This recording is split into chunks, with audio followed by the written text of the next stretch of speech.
बड़ी पावन है पहिना अनंत के डोरी। बड़ी पावन है पहिना अनंत के डोरी। दुख दूर हो जाई सगरी तोरी। दुख दूर हो जाई सगरी तोरी। बड़ी पावन है पहिरा अनंत के डोरी। बड़ी पावन है पहिना अनंत के डोरी।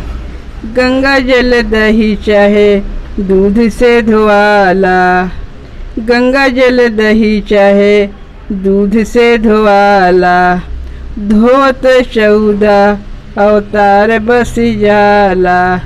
धोत 14 अवतार बस जाला। माथे लागेला पियर चंदन औरोरी। माथे लागेला पियर चंदन औरोरी। बड़ी पावन है पहिना अनंत के डोरी। बड़ी पावन है पहिना अनंत के डोरी। अम्मा जी काहिन सब कर आधार जी। अम्मा जी काहिन सब कर आधार जी। करी हैं अनंत बाबा सबके बेड़ा पार जी। करी हैं अनंत बाबा सबके बेड़ा पार जी।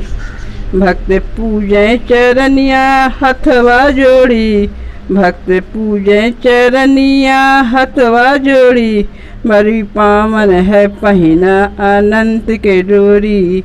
बड़ी पावन है पहिना अनंत के डोरी। माथे लागेला पियर चंदन औरोरी। माथे लागेला पियर चंदन औरोरी। बड़ी पावन है पहिना अनंत के डोरी।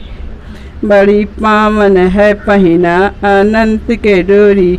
दुख दूर हो जाई सगरी तोरी। दुख दूर हो जाई सगरी तोरी। बड़ी पावन है पहिना अनंत के डोरी। बड़ी पावन है पहिना अनंत के डोरी। बड़ी पावन है पहिना अनंत के डोरी।